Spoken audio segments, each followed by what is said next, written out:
Monument Valley appears in over 100 Hollywood films, generating billions in revenue for studios. But the Navajo Nation that owns this land never received proper compensation, never had control over how their sacred sites were portrayed, and had to watch John Wayne play a cavalry officer slaughtering Native Americans on their own ancestral ground. This is the most filmed landscape in America, sitting on Navajo tribal land on the Arizona-Utah border. And today, I'm revealing how Hollywood exploited one of the most sacred places in Native American culture, why the Navajo had no power to stop it, and the disturbing reality that this exploitation continues today. Monument Valley is a vast desert landscape of towering sandstone buttes rising up to 1,000 feet from the valley floor, located entirely within the Navajo Nation reservation. Today, you'll discover how director John Ford discovered this place in the 1930s, turned it into the backdrop for westerns that glorified indigenous genocide, and created a system where the Navajo people became extras in their own story while Hollywood profited from their land.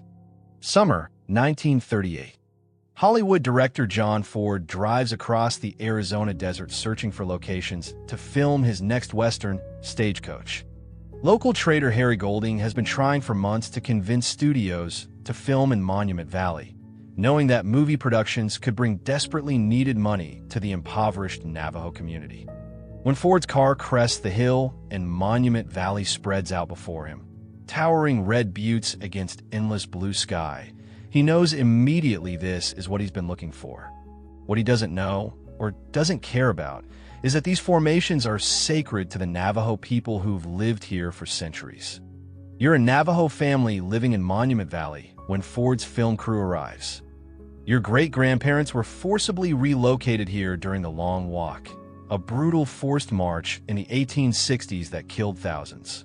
Your family has survived here for generations, raising sheep, maintaining traditions, treating these buttes as sacred beings with spirits and stories. The rocks aren't scenery, they're relatives. Each formation has a name, a history, a place in Navajo cosmology. And now strangers are setting up cameras to use your sacred land as a backdrop for a cowboy movie. Ford filmed Stagecoach in Monument Valley in 1939, and the movie becomes a massive hit. The images are iconic. John Wayne on horseback silhouetted against the buttes, cavalry chasing across the desert, dramatic sunsets painting the rocks gold and crimson. Audiences worldwide fall in love with this landscape. But they're not seeing Monument Valley as it is. They're seeing it as Hollywood wants it to be, the Wild West, dangerous Indian territory, a place to be conquered. The Navajo in the film are extras, paid a few dollars per day to play stereotypical warriors attacking stagecoaches and cavalry. Some are given lines in broken English. Most are background decoration, part of the scenery like the rocks themselves. The irony is brutal. Navajo people playing savage Indians on their own land, in a film that romanticizes the very military and settlers who displaced them. Ford returns to Monument Valley repeatedly over the next 3 decades. He filmed She Wore a Yellow Ribbon, The Searchers, Fort Apache, and others. Each one uses Monument Valley's dramatic landscapes. Each one tells stories of brave cavalry soldiers and dangerous Indians. The Searchers, considered one of the greatest westerns ever made, features John Wayne hunting Comanche who've kidnapped his niece. The film glorifies violence against indigenous people while being shot on indigenous land with indigenous extras. Would you allow someone to film glorifications of your ancestors' genocide on land your family considers sacred, knowing you have no legal power to stop them? Here's the reality that makes this exploitation even more disturbing. The Navajo Nation technically owns Monument Valley, but until 1975, they had almost no control over how it was used. Federal law treated reservations as trust territories, meaning the U.S. government made decisions about land use, resource extraction, and development. The Navajo couldn't simply refuse to allow filming. They couldn't demand script approval. They couldn't negotiate fair compensation. Studios paid nominal location fees to the federal government, and the Navajo received a fraction of that money, while their land generated millions from. Those who lived in Monument Valley did receive some income from the film productions. Men worked as extras, wranglers, and guys. Historian crafts, but they survived economics, not fair compensation. These are among the poorest communities in America, living without electricity or running water in many cases, grateful for any income, even as that income came from films depicting their ancestors as savages. The psychological impact is harder to quantify, but impossible to ignore. Imagine growing up Navajo, seeing your homeland in dozens of films, and in every single one, people who look like you are the villains. You're the threat. You're what the heroes fight against. Your language is threatening music. Your traditional clothing is a costume for movie Indians.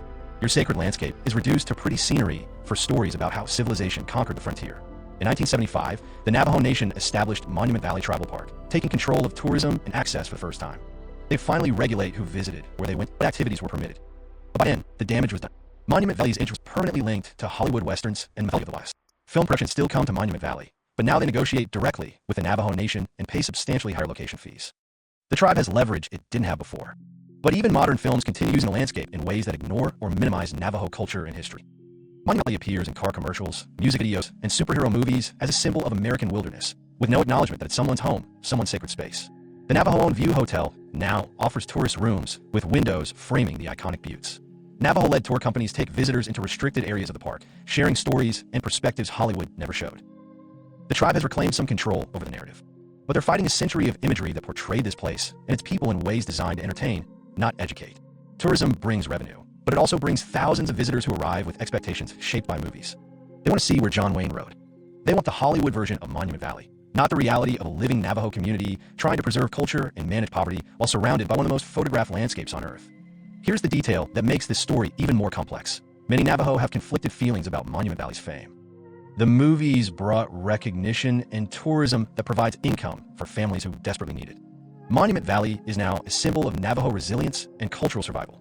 But that symbol was built on decades of exploitation and misrepresentation that shaped how millions of people worldwide view Indigenous Americans. The sacred buttes still stand, weathered by wind and time, indifferent to cameras and tourists and the stories told about them. But they're monuments to more than geological processes now. They're monuments to cultural appropriation, to how beauty can be weaponized, and to how people can simultaneously benefit from and be harmed by the same landscape. John Ford saw scenery. The Navajo see everything they've lost and everything they're still fighting to protect. And every time you see Monument Valley in a film, you're seeing both stories at once, whether you realize it or not.